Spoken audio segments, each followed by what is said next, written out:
നെഞ്ചു പൊട്ടുന്ന കാഴ്ചയാണ് പ്രിയമുള്ളവരെ ഈ കാണുന്നത്. ഒരുപാട് സ്വപ്നങ്ങൾ ബാക്കി വെച്ച് ഈ ലോകത്തോട് വിട പറയേണ്ടി വരുമോ എന്ന വേദനയിൽ നിൽക്കുന്ന ഒരു യുവ ഡോക്ടറുടെ സങ്കടകരമായ കാഴ്ച. ഞാൻ ഒത്തിരി പ്രതീക്ഷകളോടെയാണ് MBBS പഠിച്ചത്.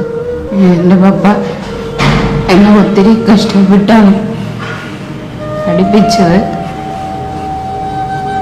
എല്ലാവരും എന്നെ സഹായിക്കണം. അവളുടെ 2 കിഡ്നിയും ഫെയിലുകളാവാൻ ഇടയായിത്തീർന്നു. അവളുടെ വളരെ കഷ്ടതയിലും വേദനയിലുമായിരിക്കുന്നു. എന്നെ നാട്ടുകാരുടെ സഹായം കൊണ്ടാണ് ഞങ്ങൾ ജോലിക്ക് പോകുന്നത്. പക്ഷേ ഞാൻ മുമ്പ് ആരുടെയും കൈ നീട്ടിയിട്ടില്ല. ഇപ്പോൾ എൻ്റെ മകളുടെ ആവശ്യത്തിനായി ഞാൻ എൻ്റെ നാട്ടുകാരോടും എൻ്റെ സഹപ്രവർത്തകരോടും എൻ്റെ പ്രവാസികളോടും ഞാൻ യാചിക്കുകയാണ്.